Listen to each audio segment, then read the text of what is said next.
ये सासू माँ के उल्हन पराग सुन के मालिक के आंख से आंसू गिरे लगले। जार बेजार मालिक सासू माँ के चरण में गिर के काने लगे।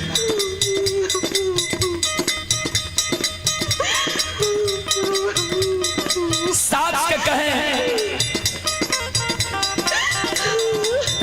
हे ये सासू माँ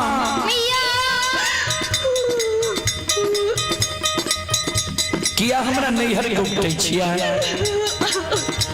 किया हमरा भाई बाबू के गाली दे छिया, किया हमरा माँ भाभी के उल्हन बना दे छिया। हे ये माँ हम गलती कैलो, हमरा यहाँ मारू लेकिन हमरा नैहर के नहीं उखटो, हमरा भाई बाप के नहीं गाली दिया, हमरा माँ भाभी के नहीं उल्हन पराग दिया। हे ये सासू